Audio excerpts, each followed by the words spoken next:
heard one of the announcers talking about this for the Trailblazers, and I think they were onto something. They said that when you get that Game 7 win, you're on such a high that it affects you, for your first game back. And I think there's some credibility to that, but that was a massive walloping they took from the Warriors. And without KD, he's gone for one more game probably. You need to steal one on the Warriors' turf. They need to be playing like this is Game 7 all over again, because it is. Well, yeah, because you're only going to get KD without for one more night.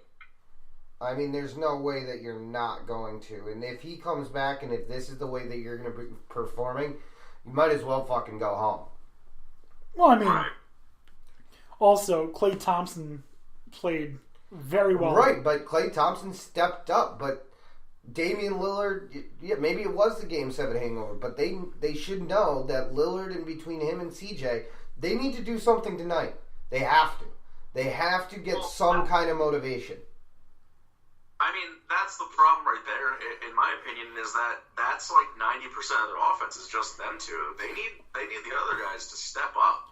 I mean, 4 of their starters had double figures as opposed to 3 of the Warriors starters. Yeah, but the Warriors starters put up fucking 30. Or damn close to it. Yeah, Curry with 36, Thompson with 26. Iguodala only had 4 points. Andrew Bogut only had 2 points. Draymond had 12. Iguodala is only there mainly for his defense. I don't necessarily... That is correct. But I don't necessarily think that all the other players need to step up on offense. I think every player just needs to do what they're there for. Example. Well, I mean, if that's the case, then Lillard and CJ need to step it up. They do. That's what's required. If everyone else can play their role, there needs to be more out of these guys. These guys are your leaders. They are where your offense runs through, and they need to show up, because if they don't show up and they do this 0-2 and Durant comes back, you're drawn dead. Right. I mean, you're not winning a 5-game series. That's what the Warriors were basically doing. They were double covering Lillard and McCollum as much as possible. Lillard put up 19, McCollum put up 17. Those are super low for those two. Harkless. You can see it because... Sorry? Sorry, go on. I'll say what I was going to say after.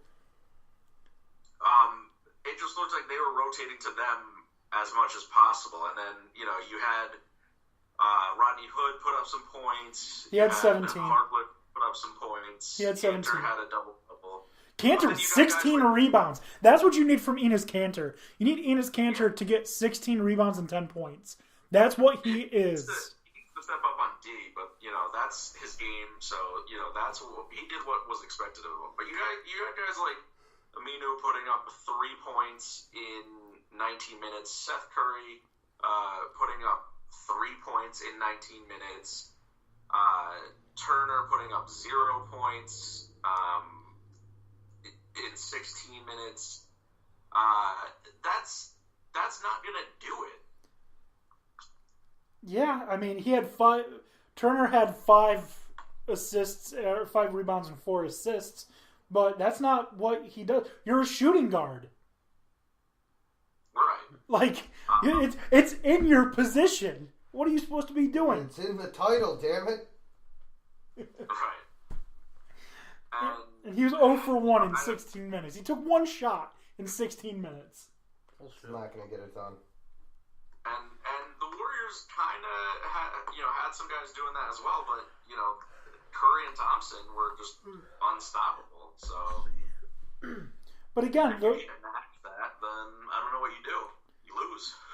But the point guard and shooting guard. Well, I mean, Andre Iguodala is old as fuck and basically is only there to play defense.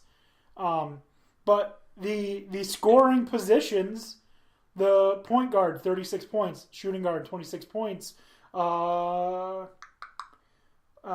In 13 minutes, Livingston with 4 points. I mean, that's not great.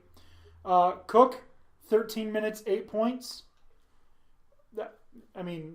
You're getting production. Yeah, minutes is great. That's exactly what you want from your bench. Yeah. Adu, agreed. He's not really there to be a scorer. He's there to lock down their best offensive guy, and that's he does that very well. He was in his prime 8 years ago. Yeah, but he still gets it done defensively. There's no arguing that. Yeah, and you got to put McCollum on Clay and just tell him, do not leave him. Don't help on defense for anyone else. Just stay on Clay. Because what you get Steph breaking down the defense and then passing it, or just you got to have someone else go and double up on Steph Curry and just live with what the other guys hit. Yeah, I mean, I understand Steph Curry can absolutely kill with those 3-pointers, but don't double team him. Do not double team him, because either A, he's going to hit the fucking shot anyways, or B, someone else is going to be open. And if you have a 7-game series and you play him one-on-one, he's not going to torch you all 4 fucking games. No, but you're not going to get away with... I think when he's that hot and when there's no KD, I think you can afford to double him. It's when KD comes back that I 100% agree with you. He looks to distribute more than someone like KD and Clay do. I think right now is the time to double Curry, though. Now's the only time that you can do it, because they're not going to be able to afford to do it once Kevin Durant's back. I mean, exactly. My philosophy has always... Shut one of them down. Yeah, my philosophy when it comes to defense has always been take away the easy play. If they beat us doing the hard shit, then they beat us. Right, but you just let 2 of their players score 60 on you. No, that's what I'm saying. Don't come. I was agreeing with Dan. But that's what double teaming. Don't come off of Clay. You've got your guy. Cover him. They're not both going to torch you. I mean, what I was saying is yes. Do not leave Clay. CJ McCollum, stay on Clay, but someone else, play small ball, because that's what the Warriors do, and have someone else come help on Curry as needed. Cover him deep. Let someone else, So take someone off of Bell or Livingston.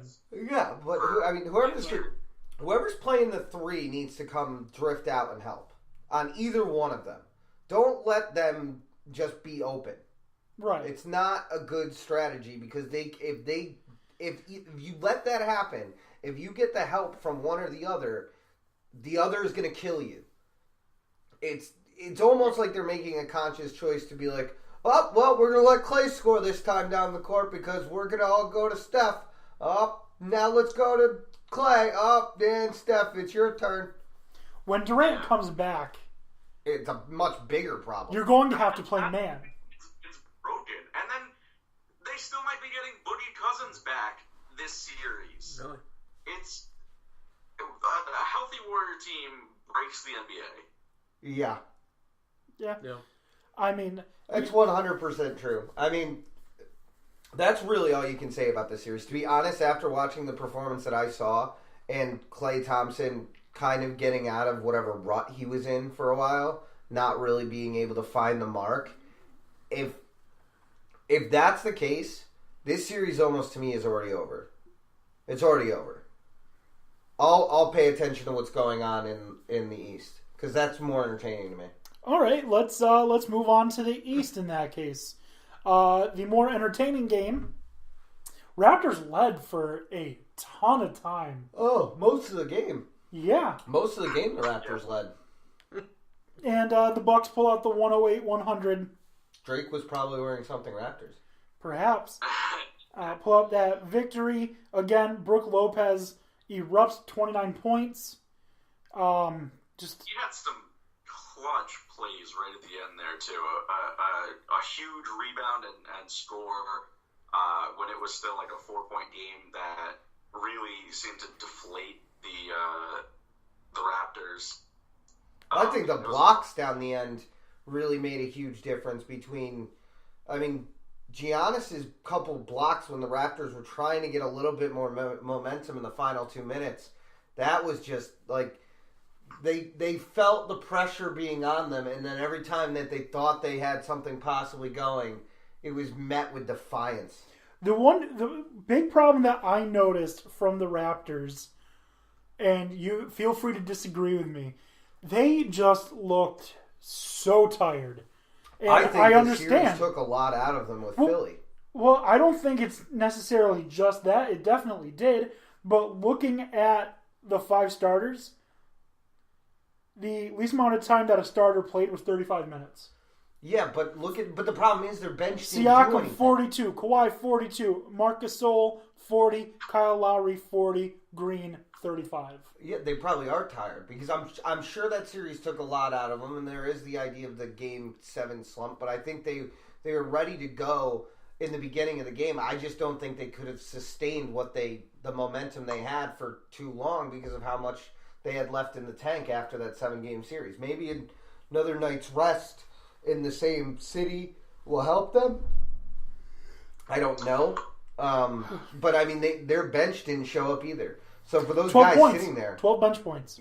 One bench player on Milwaukee outscored the entire bench on Toronto. Of course, yeah. Yeah, but that's the thing. I don't know that they have the depth to run with this team, particularly in a 7-game series. And the Bucks bench has to do significantly better. George Hill, 27 minutes, 0 points. Yeah, that was concerning. He was a no-show. He was 0 for 6, 1 rebound. 11. He at least got some rebounds in. But their bench, other than that, was all right. Brogdon had a pretty nice game. Ilyasova was efficient. Bledsoe wasn't great, but had a spread out stat sheet. But I think you're right that they need to be. I think they were very tired. Gasol especially. He's getting up there. It looked like Lopez had a lot more energy than he did. Lopez also only played. Lopez played 35 minutes as opposed to 40 for Gasol. But Lopez is also 8 years younger? Huh? I said, and Lopez is 8 years younger? Probably. Is it 8? I didn't think it was 8. I think it was 8. I thought it was 8 between him and Powell. I thought it was more like 6 or 5 between him and Mark. It's still enough time that it's going to be a problem, especially when people are throwing their weight around like that. Mark is 34. Brooke is 31. It's a 3-year difference. And mind you that Milwaukee had more time to rest for this, and they get to be at home. I think what we saw towards the end, the final minutes, I want to say like the final 7 minutes of the fourth quarter, was Milwaukee getting into their groove. I think that they take Game 2 easily. I don't think that this is going to be over as quickly as the Golden State series, because Golden State at most takes it in 5, in my opinion. At most. But I do believe they take it in 4. The Milwaukee series, that one, I think that's going to go 6 or 7. I'm inclined to agree with you. I think Kawhi was killing it at first. Looked like he was in complete control of the game. Then they tried to do some other things, and that's where I think they stumbled a little bit. The Kawhi versus Giannis is really going to be just really fun to watch. It's going to be. So excited. That's a great matchup. I'm looking so forward to watching that play out because both of them are actual freaks of nature. So really quickly, the Raptors went 4 minutes 2 seconds without a field goal to end the game. The last field goal the Raptors hit was a 3-pointer to tie it at 98 by Kyle Lowry with 4:02. Kawhi Leonard, about a half minute later, adds on 2 free throws, and then they don't score again. Yeah, no, and you got to give it to the defense because they came